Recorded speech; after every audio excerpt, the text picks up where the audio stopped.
Bismillahirrahmanirrahim. Yang saya hormati Ibu Dr. Endang Sri Budi Herawati, SE MPD, dan semua teman-teman yang saya banggakan.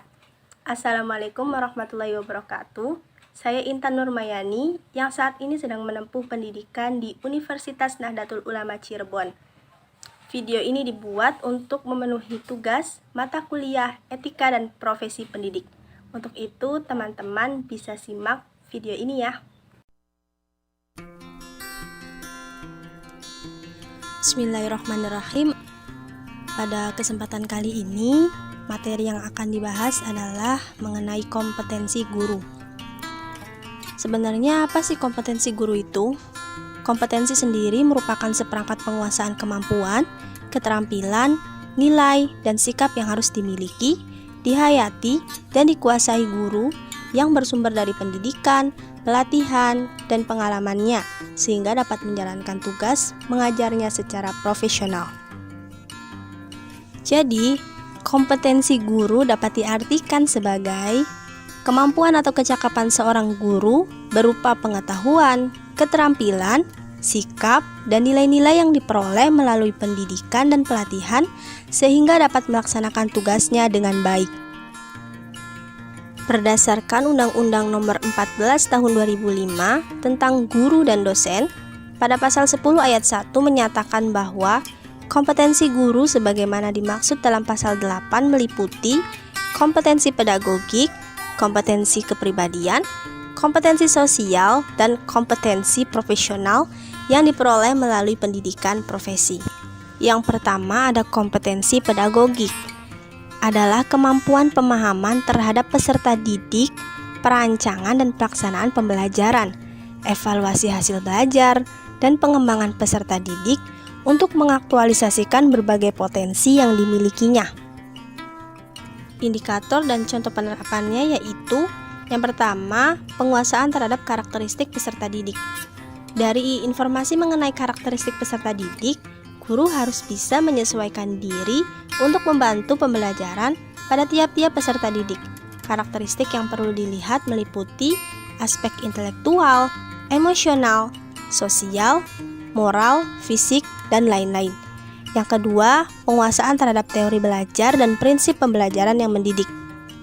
Guru harus bisa menerangkan teori pelajaran secara jelas pada peserta didik, menggunakan pendekatan tertentu dengan menerapkan strategi, teknik, atau metode yang kreatif. Yang ketiga, mampu mengembangkan kurikulum yang terkait dengan bidang yang diampu. Guru harus bisa menyusun silabus dan RPP sesuai dengan ketentuan dan kebutuhan, mengembangkan kurikulum mengacu pada relevansi, efisiensi, efektivitas, kontinuitas, integritas, dan fleksibilitas.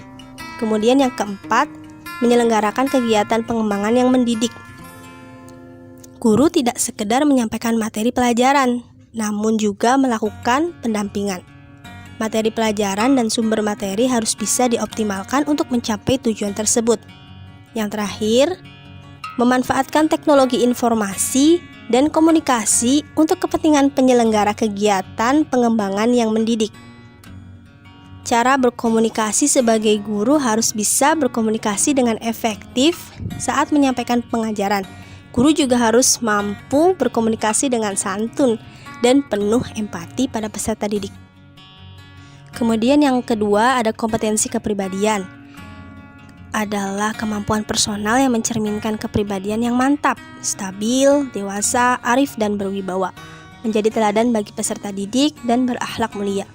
Ada indikator yang mencerminkan kepribadian positif seorang guru yaitu supel, sabar, disiplin, jujur, rendah hati, berwibawa, santun, empati, ikhlas, berakhlak mulia, bertindak sesuai norma sosial dan hukum. Kepribadian positif wajib dimiliki seorang guru karena para guru harus bisa jadi teladan bagi para siswanya. Selain itu, guru juga harus mampu mendidik para siswanya supaya memiliki attitude yang baik. Yang ketiga, kompetensi sosial, yaitu kemampuan guru untuk berkomunikasi dan bergaul secara efektif dengan peserta didik, tenaga kependidikan, orang tua atau wali peserta didik, dan masyarakat sekitar. Indikator dan contoh penerapannya yaitu mampu bersikap inklusif, objektif, dan tidak melakukan diskriminasi terkait latar belakang seseorang, baik itu berkaitan dengan kondisi fisik, status sosial, jenis kelamin, ras, latar belakang keluarga, dan lain-lain. Mampu berkomunikasi dengan efektif, menggunakan bahasa yang santun dan empatik. Mampu berkomunikasi baik secara lisan maupun tulisan. Mampu beradaptasi dan menjalankan tugas sebagai guru di berbagai lingkungan dengan bermacam-macam ciri sosial budaya masing-masing. Kemudian yang terakhir, kompetensi profesional adalah penguasaan materi pembelajaran secara luas dan mendalam yang mencakup penguasaan materi kurikulum mata pelajaran di sekolah dan substansi keilmuan yang menaungi materinya, serta penguasaan terhadap struktur dan metodologi keilmuannya. Indikator dan contoh penerapannya yaitu menguasai materi pelajaran yang diampu, berikut struktur, konsep, dan pola pikir keilmuannya, menguasai standar kompetensi pelajaran, kompetensi dasar pelajaran, dan tujuan pembelajaran dari suatu pelajaran yang diampu, mampu mengembangkan materi pelajaran dengan kreatif, sehingga bisa memberi pengetahuan dengan lebih luas dan mendalam bagi peserta didik, mampu bertindak reflektif demi mengembangkan keprofesionalan secara kontinu, mampu memanfaatkan teknologi informasi dan komunikasi dalam proses pembelajaran dan juga pengembangan diri. Mengapa seorang guru harus memiliki kompetensi dasar tersebut? Karena kompetensi guru itu sangat penting bagi tenaga pendidik dalam menjalankan tugas dan fungsinya sebagai pengajar profesional. Program kompetensi guru menjadi standar mutlak guru dalam meningkatkan kualitas mengajar agar tercapai tujuan pendidikan nasional. Kompetensi guru juga bisa sebagai upaya pembinaan dan pengembangan profesi guru dalam bentuk pengembangan keprofesian berkelanjutan atau PKB.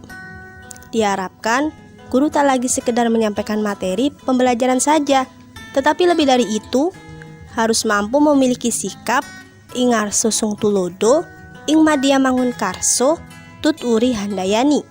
Di depan menjadi teladan, di tengah membangun karsa, membangkitkan semangat dan kreativitas, serta di belakang memberi motivasi, mengawasi, dan mengayomi. Lalu, bagaimana kondisi yang terjadi apabila guru tidak memiliki kompetensi dalam menjalankan profesinya? Maka akan mengakibatkan kurangnya kualitas pendidikan yang ada di sekolah tersebut. Hal ini juga berpengaruh pada hasil atau terhadap peserta didik. Guru yang kurang terlatih akan mengakibatkan peserta didik tidak menerima materi dengan baik dan tidak memiliki keterampilan dasar seperti ilmu pengetahuan dengan baik. Rendahnya kualitas pendidikan di Indonesia tentu saja tidak bisa diubah dengan cara mengubah kurikulum. Kualitas pendidikan hanya bisa dipecahkan dengan cara meningkatkan kualitas guru. Tanpa perbaikan kualitas guru, maka kualitas pendidikan akan tertinggal jauh dengan negara-negara lain. Banyak guru yang bingung sehingga pembelajaran kurang optimal. Guru akan sulit menerima perubahan jika kompetensinya rendah. Pendidikan akan semakin rumit ke depannya bila kualitas guru kita lemah. Maka kompetensi guru harus segera ditingkatkan. Itulah salah satu titik penting mutu pendidikan di Indonesia. Nah, solusi dari permasalahan ini adalah meningkatkan mutu pendidikan dengan cara pendidikan dan pelatihan seperti PPG atau program profesi guru dengan beberapa workshop dan lain-lain. Itulah penjelasan mengenai kompetensi guru. Sekian dari saya, kurang lebihnya mohon maaf. Wabillahi taufiq wal hidayah. Wassalamualaikum warahmatullahi wabarakatuh.